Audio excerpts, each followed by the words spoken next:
Pessoal, vamos retomar a discussão do ácido tartárico, que foi usado lá no início do tema da análise configuracional, porque ele é interessante do ponto de vista da análise usando os descritores, né? Aí eles podem aplicar alguns conceitos interessantes de estereoquímica. E quando uma molécula tem mais de um centro de quiraidade, você pode então determinar o número de isômeros ópticos aplicando a fórmula I igual a 2 na N. Então vamos supor que uma molécula tenha dois centros. Ela terá 4 isômeros. Aos pares, eles terão uma relação especular e uma relação não especular. Então eles serão enantiômeros, dois pares de enantiômeros ou pares de diastereisômeros. Eu quero usar como referência as borboletas, né? Então aqui como exemplo, a borboleta Buckwhite Butterfly, em que ela nos revela exatamente isso, né? Então, se você traçar uma linha imaginária vertical e uma linha imaginária horizontal, tu vai encontrar essas relações especulares e as relações não especulares. Então, por exemplo, no canto superior, à direita, parte da asa é a imagem especular, né, da esquerda. Então, essa relação especular se dá entre essas duas partes da asa. Na parte inferior é a mesma coisa, né?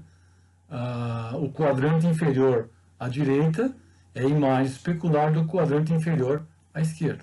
Então, tu tem aqui duas relações especulares, tá? Duas. São dois isômeros especulares. O RR, imagem especular SS, e o SR, imagem especular RS.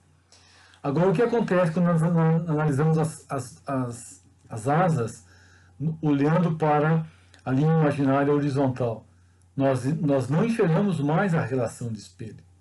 Então, essa relação aqui entre o quadrante inferior e o superior é uma relação diastereisomérica, né? Isso se dá aqui à direita e se dá à esquerda. Mas a relação nos dois quadrantes superiores, à direita e à esquerda, é uma relação especular. Tá? Então, os diastereisômeros são isômeros em que eles, entre si, eles não têm a relação especular. E os enantiômeros são formas opostas, então guarde essa relação especular. Então é muito interessante esse exemplo aqui. Voltando aos isômeros do ácido tartárico, o que acontece com o ácido tartárico? Ele tem dois centros de quiraidade que são idênticos, que podem ser idênticos, né? E aí acontece a formação de um par chamado de meso. Então considere aqui, né, o trel, o ácido tartárico trel, com o ácido tartárico eritro. Entre eles não há nenhuma relação especular, então eles são diastereisômeros. Nós olhamos de novo este ácido tartárico trel com este ácido tartárico eritro. Entre eles, nenhuma relação especular. Porém, quando nós olhamos do ponto de vista da topologia dessas quatro moléculas, nós enxergamos que no eritro, seja este aqui, desenhado aqui à esquerda, ou este mais à direita, no eritro existe um plano de simetria. Então, o centro de quiraidade acima é a imagem especular do centro de quiraidade abaixo. Então, a relação especular está posta. E aí, quando tem um plano de simetria, a molécula não tem atividade óptica. Ela é inativa. E aí que deriva o termo meso, né? Então, no ácido tartárico, em função desta equivalência, né, os centros quirais, eles têm a mesma conectividade, eles têm a mesma descrição estereoquímica, eles irão definir, então, 4 isômeros, 2 sendo ativos e 2 sendo inativos. Só que esses 2 inativos é a mesma coisa, né? E essa igualdade se dá em função, então, do plano de simetria, né? Bom, quando nós olhamos um pouquinho mais por que é assim, né? A única diferença entre os isômeros opticamente ativos é a rotação óptica. Um desvia à esquerda, o outro desvia à direita. Nós vimos que a rotação óptica tem origem nas diferenças de velocidades dos componentes elétricos do plano de polarização que oscila no sentido vertical, como representado aqui. Então, a polarização da luz está nesse plano. Esse plano de polarização tem um componente elétrico à direita e um à esquerda. No meio aquiral, no meio que não tem atividade óptica, os dois componentes elétricos que formam o plano da luz, eles viajam, eles se propagam no espaço com a mesma velocidade. Então, os índices de refração de um componente do outro é exatamente igual. Então, a luz que viaja à direita e que viaja à esquerda, tem a mesma velocidade e terão os mesmos índices de refração. Tá? Entretanto, quando a molécula tem esse plano de simetria, em que um centro é a imagem especular do outro, o que acontece com essa luz polarizada?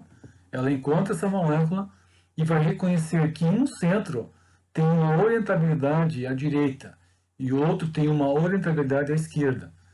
Isso determina um índice de refração distinto para cada centro. Só que os índices de refração de um centro é exatamente igual ao outro. E aí se anulam. Né? Então, no fundo, você não tem uma diferença no índice de refração.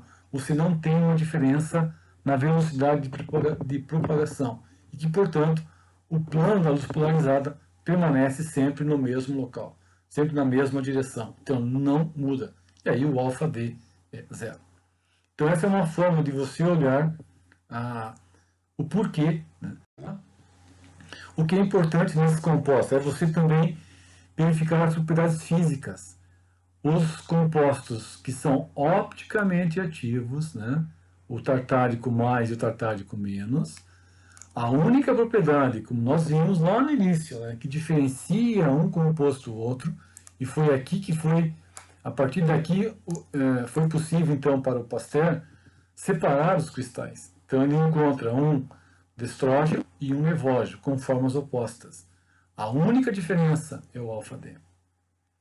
Observem que o meso, que é o 2R3S, por que ele é meso? Porque tem um centro R e um centro S, então é imagem especular. Né? O ponto de fusão é distinto do composto quiral. O ∝D é zero e a solubilidade também é diferente. Mas notem a diferença agora com o racêmico. O racêmico é a mistura física de 50% do tartárico mais e 50% do tartárico menos. Observe que o ponto de fusão é muito diferente e a solubilidade muito diferente também. Então, as propriedades físicas são distintas para as formas opticamente ativas, a forma racêmica e a forma meso. Compostos mesos, além do ácido tartárico, existem aos montes na literatura. Então, aqui estou citando mais alguns exemplos. O dimbrometo, por que ele é meso? Porque ele tem um plano de simetria em que o carbono inferior reflete o carbono superior. Né? O diol, exatamente aqui. Então, esse carbono aqui, esse carbono tem uma quiralidade que é oposta desta. No composto cíclico, o plano de simetria no composto no ciclo propano com dois grupos OHs. Então, da mesma maneira. Então, vê que o isômero cis, ele é meso. O cis 1,2 ciclo propanodiol, ele é meso. Né? E o fenômeno da inatividade também pode acontecer nos sistemas que têm a inversão conformacional. Né? Um exemplo clássico é o 1,2-dimetil ciclopropano, o isômero cis. O que é importante aqui?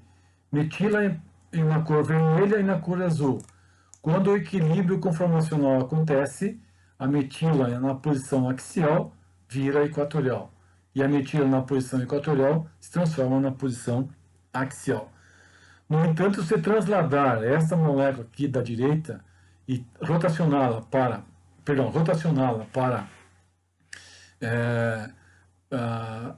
coincidir, né, com este aqui, você vai ver que o metil axial é a imagem especular deste e o metil equatorial é a imagem especular desse. Então as duas são imagens especulares. E nesse sentido tem um plano de simetria que passa agora entre elas. Por isso que esse composto é inativo. Façam a mesma análise para esse composto. Agora o cis, né? Então o cis aqui, desculpa, o cis aqui na forma plana tem as duas metidas para frente. Então parece que tem um plano aqui, mas não tem. O plano é, na verdade, entre as moléculas, não é intramolecular. Façam a mesma analogia para o 1,3 cis e trans de metilciclo hexano, para verificar o que acontece com a simetria, né? Se a molécula é aquiral ou aquiral. No 1,4 aí não tem jeito. Tanto o cis quanto o trans, eles têm um plano de simetria, define então, mesmo tendo um centro de quiralidade, essa molécula é aquiral. Tá? Isômero cis, isômero trans.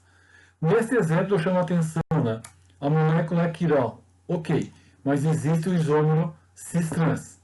Então, se existe o isômero cis-trans, a existência desses isômeros se deve a um centro, só que este centro não é centro quiral. Ele é um centro estereogênico. Ele é o gerador do isomerismo. Tá?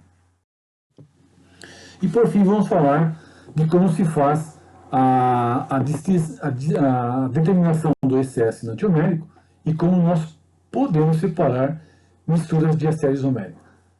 O excesso enantiomérico é a razão ou a diferença, é o excesso de um enantiômero sobre a mistura racêmica. Tá? Então, como exemplo, considere uma mistura de ácido, uma solução de ácido lático com excesso enantiomérico de 90%.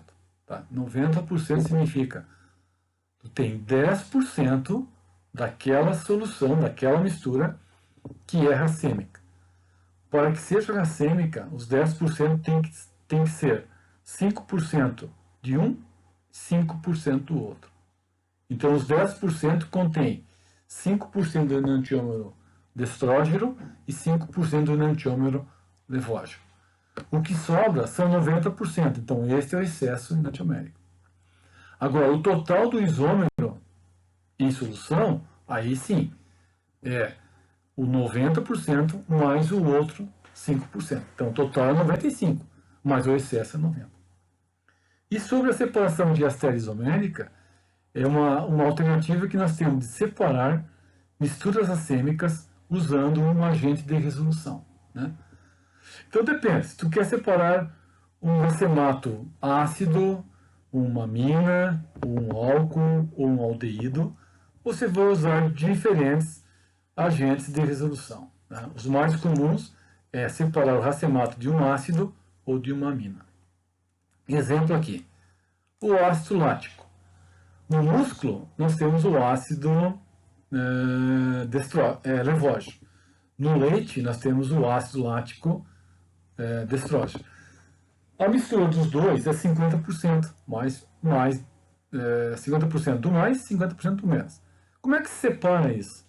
Então, nós temos que fazer uma associação de um reagente homoquiral, 100% quiral, com essa mistura. Então, nós pegamos uma molécula quiral e combinamos com o racemato. E aí tu separa, ou por coluna cromatográfica, ou eventualmente por cristalização, né? São as mais comuns, coluna e cristalização. A mais fácil e mais econômica é recristalizar. Um outro exemplo é o ibuprofeno, uma substância que tem atividade eótica importante, né? Uma propriedade farmacológica importante. Ele é comercializado às vezes na forma de racemato. Então o ibuprofeno é um ácido carboxílico que tem um centro S e um centro R. Na mistura racêmica ele é 50-50. Quando se usa uma amina quiral S, nós vamos formar um complexo, né? Uma interação entre o SS e uma interação entre o SR. Então percebo que o 5 tem o centro SS. O 6 tem o centro SR. Então, entre os dois, a relação não é igual, não é enantiomérica, mas sim é diastéria isomérica. Que importância tem isso? Imagina o seguinte, as nossas mãos, a mão direita e a mão esquerda, são imagens especulares. A sua mão esquerda e direita também são imagens especulares. Tem a mesma temperatura, a mesma densidade, a mesma propriedade de evaporação de água e assim por diante. Entretanto, a minha mão direita com a sua mão direita, apesar de serem direitas, ou a sua esquerda com a minha esquerda, apesar de serem esquerdas, elas não têm as mesmas propriedades. E aí que se formam os complexos diastéreo-isoméricos. E a partir daí se consegue separar ou por coluna ou por cristalização. E assim nós vamos obter os compostos do ibuprofeno, quirais puros, o R e o S. No final, o que se faz? Você pega cada solução desta do R e do S, vai no polarímetro, mede o alfa-D e compara com a substância padrão pura. E aí tira o excesso enantiomérico. Ok? Bom, nós vamos trabalhar mais esses assuntos, né, de quiraridade nas reações de substituição nucleofílica, nas adições eletrofílicas e assim por diante. Tá? Vamos preparar também uma lista de exercício para fixar esses temas aí. Ok? Até lá.